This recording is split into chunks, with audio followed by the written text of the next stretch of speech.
হাগ্ৰামা মহিলাৰে বিজেপিক ৩-৪খন আসন দিছে বিটিআৰ ৩খন আসন দিছে ইউপিপিএলক কিন্তু আসন যদি দিব লাগে তেন্তে বিপিএফৰ পৰাহে ল'ব লাগিব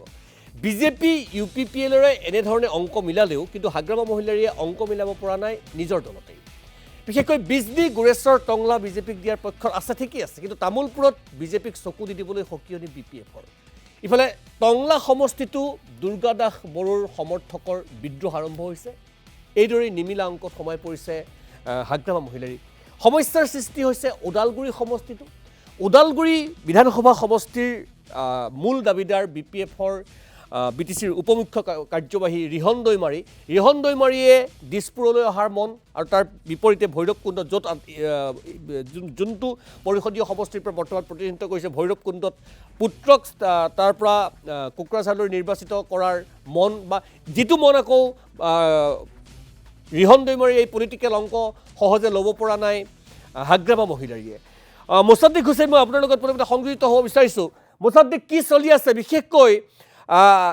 এই ওদালগুৰি তামুলপুৰ এই অংশ অতি আকৰ্ষণীয় হৈ পৰিছে ইউপিপিএল বিপিএফ আৰু বিজেপিৰ সমান্তৰালভাৱে বিপিএফৰ মাজৰ যিখন যুঁজ ৰিহন দৈমাৰী কেন্দ্ৰিক মোছাদ্দিক নিশ্চিতভাৱে আচলতে সুনীত কুমাৰভাৱে এটা কথা ক'ব লাগিব যে আচলতে যেতিয়া নেকি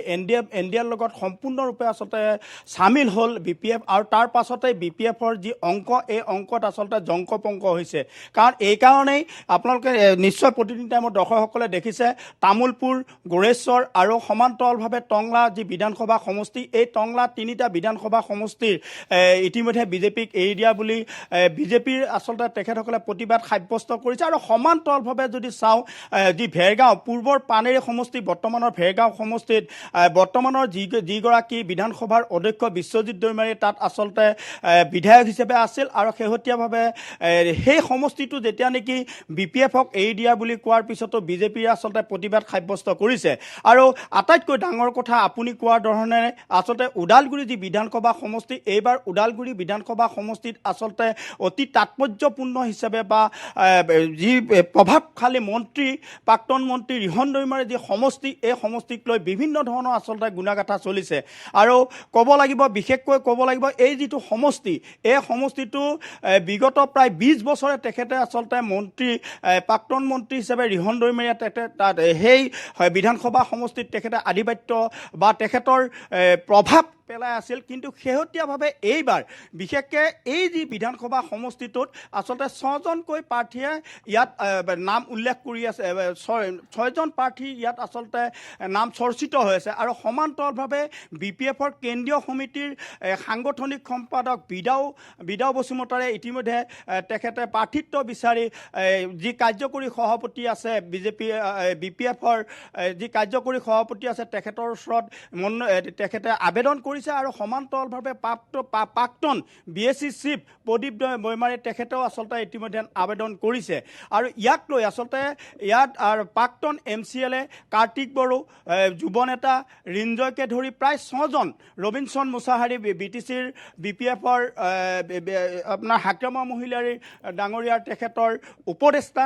ৰবিনসন মুছাহাৰীয়ে আচলতে প্ৰতিদ্বন্দ্বিতা কৰিছে আৰু বিভিন্ন সময়ত আচলতে এই যিটো ওদালগুৰি সমষ্টি এই সমষ্টিত বিভিন্ন ধৰণৰ আচলতে বিষয় চৰ্চিত হৈ আছে যিহেতুকে বিজেপিয়ে এই সমষ্টিটো বিপিএফক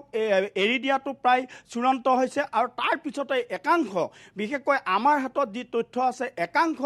যি হিন্দুত্ববাদী সংগঠনে তেখেতসকলে আচলতে দাবী উত্থাপন কৰিছে যে এইবাৰ বিপিএফৰ বুলি নহয় বিপিএফে যিকেইটা সমষ্টিত প্ৰাৰ্থিত্ব দিব সেইকেইটা সমষ্টিত যাতে হিন্দুত্ববাদী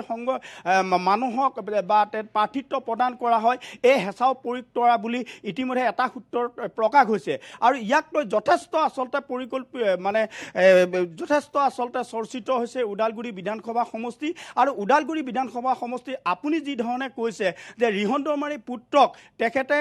বিটিচিৰ ৰাজনীতিত পঠাব আৰু আনফালে তেখেতে আচলতে ৰাজ্যৰ ৰাজনীতিত যাব এই কথাটো আচলতে নুই কৰিব নোৱাৰি এই কথাটো আচলতে এই মুহূৰ্তত চৰ্চিতৰ বিষয় হৈ পৰিছে নিশ্চয় ধন্যবাদ জনাইছোঁ মোছাদ্দিক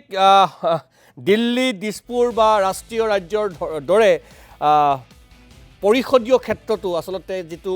পৰিয়ালকেন্দ্ৰিক ৰাজনীতি তাৰ প্ৰভাৱ পৰিছে ৰিহন দৈমাৰীৰ পুত্ৰক